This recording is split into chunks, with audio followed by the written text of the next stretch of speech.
Hello and welcome here to TalkFCB and welcome back to the channel here today, guys. And I've got to be honest, I have not missed this feeling. I don't think we felt like this for quite a while. Under Hansi Flick it has been absolutely incredible. It's been a real roller coaster ride.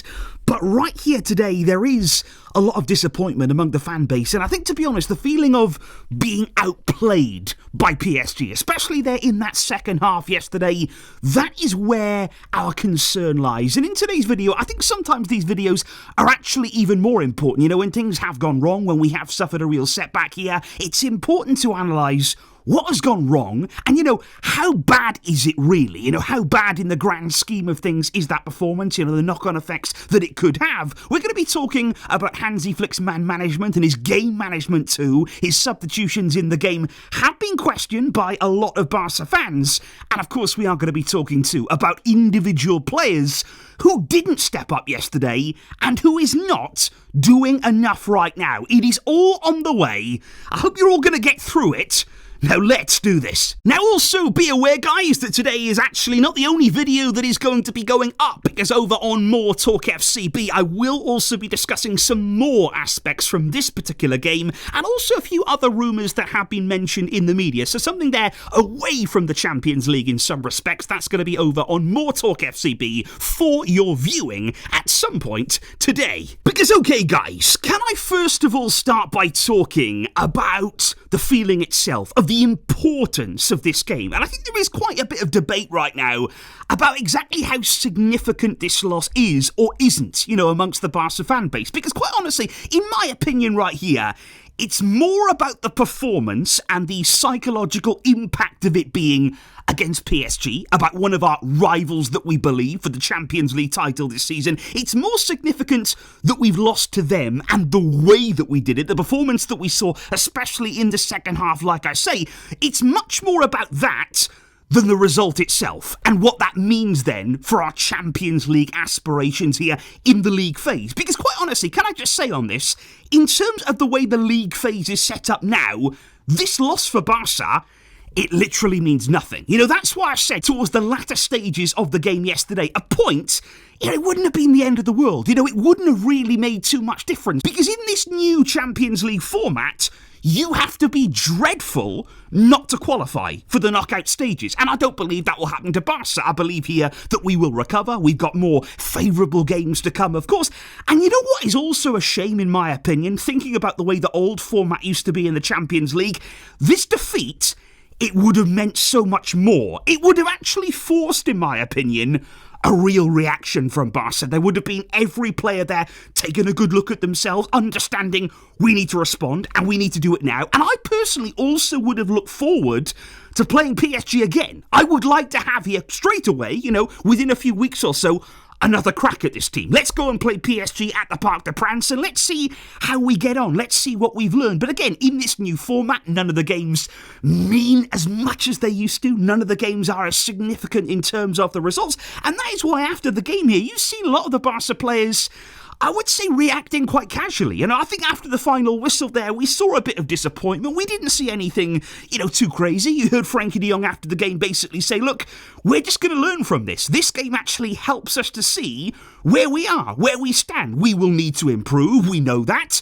And we're going to do that. And that's the feeling right now with Barca. It almost feels as though a game like this, it was just an indicator. We've still got so many more Champions League games to come. It's still so early in the season. So I think actually, if we use this in the right way, if we do understand what went wrong, if we do look to improve and rectify the mistakes, we can use this in a positive way, because the result itself, it's not massively damaging, and there's still so far to go and so many more months where this team will grow and hopefully improve. However, guys, there are still a lot of question marks, though, about the way that we played, about the style that we saw, particularly in the second half, or the lack of it. I think, to be honest, there was a lack of identity from Barca in that second half, and physically as well, we were simply not there. We're going to go on to talk about that. But I would just say, in terms of Barca's style here, at times, they can be absolutely brilliant. We've seen them be brilliant so often, of course, under Hansi Flick, and even in that first 30 minutes or so against PSG,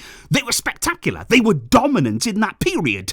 But I think my problem right now, my concern would be, in the biggest of games, When we're not dominant, though, and you can't be dominant, you can't dominate a team like PSG for the entire 90 minutes. You cannot press relentlessly for every second of the game because players are not machines. At some point there will be a lull, there will be a little bit of a drop-off, and I think my big question right now is, when that little lull in the game happens, Barca are not good enough. It's as simple as that. The style then goes from being brilliant, outstanding, fantastic, to actually looking unbalanced, to actually looking very disjointed, nervous at times. And that is my problem here. Looking at this game against PSG, when we are not at our absolute best in a game, we really do suffer. PSG were able to play through us with such ease. It only took, one or two passes, one or two dribbles there to open up our entire team. And I just think right there, when the pressing is not perfect, when you're not able to do it for every second of the game, out of possession,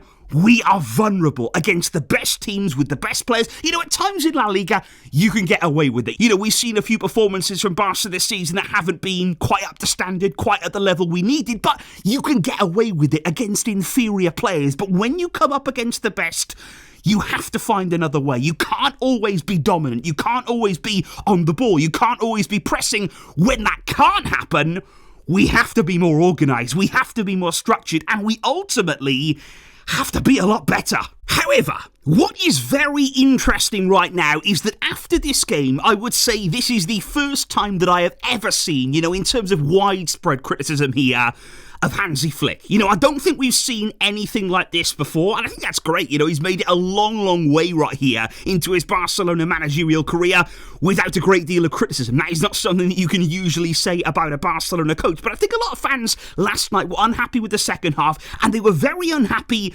about the in-game management from Hansi Flick. They were not happy about the subs that he made, the timing of them, the selection of the players that came on and went off. And I think, first of all, you look at the Pedri sub on 79 minutes there, and to be honest, guys, I kind of get that one. Ideally, we don't want Pedri to come off, and it kind of looks like, why would you do that in a game like this? But I'm actually surprised that Pedri lasted that long, in truth, because to be honest, I saw him struggling there in the first half of the game. Physically yesterday, I think he suffered a bit of a knock early on. That didn't help him, of course, but I think he just ran out of energy in the end. He's ran himself into the ground. And Flick specifically mentioned after the game that both Pedri and Frenkie de Jong were feeling tired in the second half of the game. And that would be my concern too, because that's the tricky part. You're here with me before every single game, and we all say we want to see Pedri and we want to see Frenkie. If we want to win the game, we want to see those two in midfield. But that's the issue, because if you play them in every game, and you want to, the temptation is there from Hansi Flick, but if you do that, they are going to run out of gas. They are going to run out of steam here, and if they're playing every minute, a drop-off is inevitable. And the problem is, you want them in these games. You want this to be the game here against PSG, against a team like that, where they're at their freshest, whereby they've come into this game, they feel ready, they feel physically strong. Because you also look at last season, guys, and this is the comparison that I would make, and again, where the concern would lie right now. Last season, we were on top of every team that we played, physically, with the exception maybe of Inter, because I think we tired towards the end of the season. But before that game, everything was good. From a physical point of view, we were going out there and we were dominating teams from a physical standpoint there. We were outrunning them. We were physically stronger. We were physically better. We were sharper to the ball. Our pressing was absolutely perfect. And right here, it's early on in the season. Again, Flick has already questioned the hunger. Flick has already questioned the attitude of the players earlier on in this campaign. We need to do more. Physically right now, we are not at the races as we were last season. You saw that in the second half. And we did see, compared to PSG, we were not able to compete with them. But yeah, okay, however, Pedri's sub, I can understand that. There was clearly reasons there physically why maybe he needed to be taken off when he did. But of course, the team was always going to suffer when that happened, unfortunately. That's how good he is. And again, Barca with Pedri and Barca without Pedri are two very, very different teams. But the sub that I truly don't understand from Hansi Flick yesterday, let's be honest here, why did Marcus Rashford come off? There was absolutely no reason there that with 20 minutes and more to go in this game, he subbed off.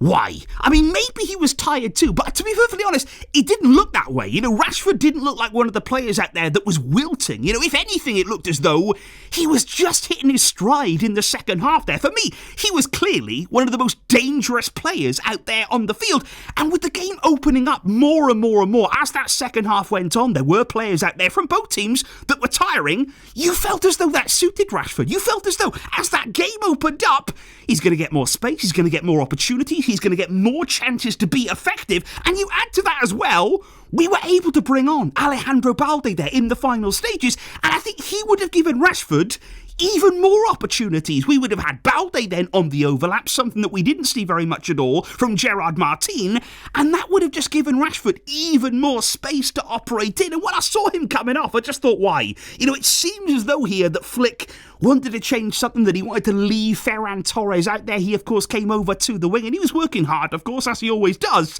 But Rashford was the bigger threat. Rashford was by far and away one of PSG's biggest concerns last night, I would say. And it's happened with him in the past, incredibly. This has actually happened to him before. When he was playing with Aston Villa, the same thing happened with him. He was playing against PSG. He was really starting to open them up. And Unai Emery took him off. And it really hurt Aston Villa as well on that occasion right here. Lightning has struck twice. And yeah, that was one, to be perfectly honest with you, I've got to say, I just don't understand why Marcus came off. But okay, guys, thinking right here more about individuals, we've spoken about what the team were doing, the shape, the approach, all of that kind of stuff. I think we were naive in the final moments of the game. And again, that's something that you need to look at. You need to understand there that when the game is that tight, when the two teams are sort of going at each other, don't make it easy for them. Players there with incredible wing backs, don't just be incredibly narrow and give them all the room in the world to explode into. Barca were incredibly naive, and they have to do better in those situations. But can I just talk about one thing here, because I keep seeing on social media, and I know that we shouldn't get involved in these things, we shouldn't read things on social media, that's the first mistake, but I keep hearing PSG beat Barca with their B team. They came to Barca, they dominated them, and they won with their B team. Can I just stress here, PSG were not the only team with injury problems. Now, I don't want to use it as an excuse, I'm not saying that at all, but I'm just saying here, if we're going to talk about injuries, if you're going to bring injuries up, Barca had them too. We did not have our starting goalkeeper. We did not have our starting left-back in this game. We did not have our starting number 10 in terms of Fermin Lopez. We did not have our starting winger in terms of Rafinha. And when you're looking at Lamine Yamal, arguably one of Barca's most important players here, as you could see as that game went on, he was nowhere near fit to play the full 90 minutes. He's only just returned. We can't forget that. He came on against Real Sociedad, did incredibly well, helped us win that game, of course. That was important. He starts here. He was very effective in that first half. He was very much involved. But as that game went on, he was clearly very, very tired. He wasn't picking up the ball. And I actually wanted to see Yamal test Nuno Mendes more and more and more, given that he was on that yellow card. And of course he did once. Nuno should have been sent off. We've already discussed that in some detail. That's my view on that. But I would have liked to have seen Yamal, really take it to him, go 1 versus 1 as often as he possibly could. But like I say, he was clearly tired. He was clearly not at his best yesterday. So this argument here that PSG just had their B team and Barca were at their strongest, that is just not true. That is twisting and warping reality. It just didn't happen that way. But okay, yeah, if we're going to talk about individuals here, let's talk about an individual who actually was out there yesterday. You might not have seen a great deal of him because, again, he was unable to affect the game. We have to talk about Dani Olmo, and I am becoming increasingly frustrated, with this man, because you cannot forget right here, this is a 60 million euro signing, just over 1 year ago. Now, in our financial situation, 60 million is enormous. That's mega money. That's a mega signing. He has got to be doing more. And my problem right now with Dani Olmo, when he came in last summer, there was a lot of criticism of him. A lot of us, let's be honest, we were very sceptical about the signing, the amount of money paid, also as well considering his injury record. And what did we see? We saw Olmo in his opening games at the club start to prove us wrong. And he really, really did. He took the game on and he absolutely showed us what he could do. The way that he fitted into this team, he was pivotal, he was decisive, of course, he was scoring big goals, he was knitting things together in that number 10 role. He was like the final piece of the jigsaw. Where has that guy gone? Where is that player now? And what I would say, where's the fire gone? Because he doesn't look like a player anymore that's trying to prove anything. He doesn't look like a player here who's motivated. Flick has actually tried, and you've got to look at this here. He's tried to get some life into Dani Olmo. He started draw against Real Sociedad as a point to say, come on, Dani, step up. Give us something. I am going to play other players until you rise to the occasion. And again yesterday, he's got another big chance. Fermin is not there. It's an opportunity for you to stamp your authority on a big, important game. He just did nothing. He did absolutely nothing. Of course, the one big chance that he had cleared off the line by Hakimi. Another one of those PSG last gasp clearances. But yeah, for me, Dani Olmo, the game just passes him by. You've got to do more. You've got to impose yourself on that game. Show us something. And I don't know if it's just me right here, and obviously maybe it's because he wasn't available, but just in my personal opinion, Fermin would have done so much more yesterday. And I know at times, he struggled with inconsistency as well, but I just feel as though in that kind of game, it reminded me, of course, of when we played Bayern, in the group stages last season in the league phase. Fermin was absolutely instrumental in that game. The way that he operated in the spaces, of course, he likes to chip in with goals as well. I just feel as though Fermin would have done more yesterday. He would have had more of an impact on the game than Olmo did. It wouldn't have been that difficult. And I'm just disappointed with Dani Olmo right now. He is a big money signing. He is a high profile name. He is somebody who has an enormous amount of talent. But for just some reason right now, it's not injury related. He's not injured. He's not struggling physically. What is wrong with him? What is happening with him? And he has to give more. He has to do better in this Barcelona shirt. So indeed, guys, those are some of the conclusions that I have following Barca's defeat to PSG. And like I say, I am frustrated right now. I'm feeling a bit down that we weren't just able to match PSG more. I wasn't expecting to see us sort of outclassed, outmuscled at times and outran in that second half. That's disappointing. That is not something that we expected to see here of Hansi Flick's Barcelona team. But yeah, what in your opinion needs to improve? How much importance do you put on this result, on this performance? Do you think that it will affect us as the season goes on? Or do you think that in the end, it will help us? Are we still firm contenders for the Champions League? What is your opinion on that? In this very moment, do you still believe we can win it? Let me know your thoughts down below. We've got a long way to go this season, and I will be seeing you soon with lots more to come here on the channel. But thank you indeed to each and every one of you for tuning in here and for your support. But until next time, as always, Veshka, El Barça.